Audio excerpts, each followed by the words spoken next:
మురళీ నాయక్ చిన్నవాడైన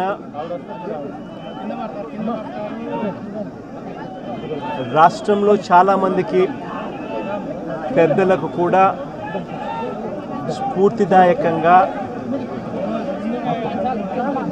ఒక పెద్ద వ్యక్తిగా ఎదిగాడు తన చావుతో. భారతదేశం కోసం తాను పోరాడుతూ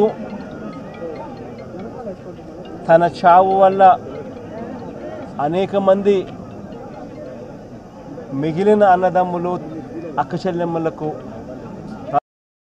రక్షణిస్తూ తాను ప్రాణాలు కోల్పోయాడు. అలాంటి మురళిని తేడమైతే వెనక్కి తాలేము, కానీ మురళి చేసిన త్యాగానికైతే మాత్రం ఆంధ్ర రాష్ట్రంలో ఉన్న ప్రతి ఒక్కరం కూడా మురళికి ఇప్పటికీ కూడా రుణపడే ఉంటాం. రాష్ట్ర ప్రభుత్వం మొట్టమొదటిసారిగా ఏ జవాన్ చనిపోయినా కూడా ఆ జవాన్లకు ఇటువంటి ఘటనలో ఏదైనా కానీ ప్రాణాలు కోల్పోతే, దేశం కోసం పోరాటం చేస్తూ ప్రాణాలు కోల్పోతే 50 లక్షల రూపాయలు ఇచ్చే సాంప్రదాయం మొదలుపెట్టింది వైఎస్ఆర్సీపీ ప్రభుత్వ హయాంలో మొదలుపెట్టినందుకు చాలా సంతోషపడతా ఉన్నాం.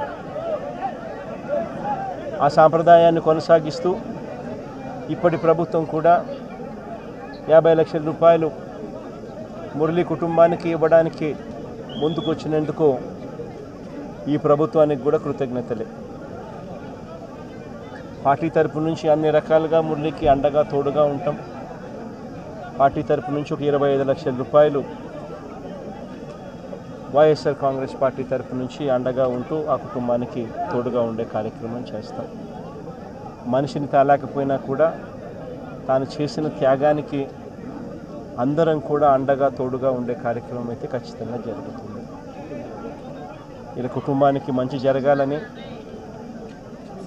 చనిపోయిన మురళికి తన ఆత్మకు శాంతి కలగాలని దేవుని మనసారా కూడా కోరుకుంటాను.